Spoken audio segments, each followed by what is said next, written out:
IIT परिसर ठिका श्रमिक छटई को विरोध दिन को दिन वृद्धि पाइबार लगी ठिका संस्थार जुलुम निज इच्छा मुताबक ठिका श्रमिक मान काम रखुंट नचेत कौन कारण न दर्शाई नोटिस नदे श्रमिक मान चाकरी छटई कर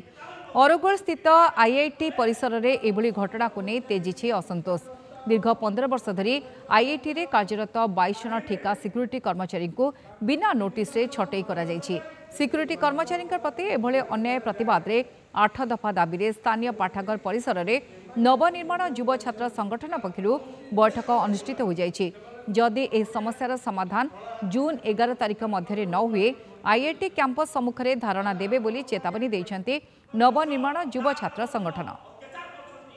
आईआईटी अरुगुल जो हिसाब रे अणओडिया शासन चली से अणओडिया शासन विरुद्ध आज संग्राम लड़े आज प्रेसमिट दौचु। आप जानी जनवरी मसरू ए स्थानीय पाखापाखि 4टा पंचायत पिला आज चाकरी बाहर कर से पिला माने समस्त पाखे पहुँच जाइछन्ति सबु नेता पहुँचला कथा कहीं शुणुना। आज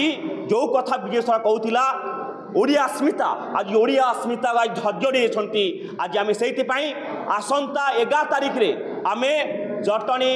अरुगुल आईआईटी कॉलेज सामने आंदोलन करने जाऊँ कि आम दाबी होची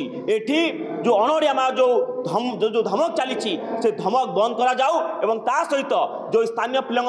जो अत्याचार चली चाकरी छटे कराई पूर्णवा चाकरी नियुक्ति करा जाऊ। जो लोकल नियुक्ति कंट्राक्टर मैंने रखी काढ़ार अधिकार ना तेणु ये जहाँ अनुमान करा आईआईटी प्रशासन एवं कंट्राक्टर मधुचंद्रिका भावे ये दुई जन जाक कुचक्री करी निजर व्यक्तिगत स्वार्थ साधन करने लेबर कंट्राक्टर लेबर मान दरमा कम दे एमाने जेहेतु गोटे गणतंत्र पद्धति रे यूनियन माध्यम जाइछन्ति तेणुक एमानकु असुविधा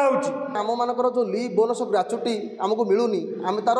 दाबी करूँ से नदवा फल आम ताकू नहीं सीजीआईटी की जाइए लेबर कमिशन को जाइलु लेबर कमिशन सीजीआईटी की पठे लेबर कमिशन यार फर रे थिले किंतु एमाने नाही करिबार सीजीआईटी की पठागला तांकर उद्देश्य आमको काढ़ार मुख्य उद्देश्य होउची जे आमे यूनियन करिछु काहीकि तांकर उद्देश्य सही आम जो मैंने मुखिया से अच्छा से काढ़ी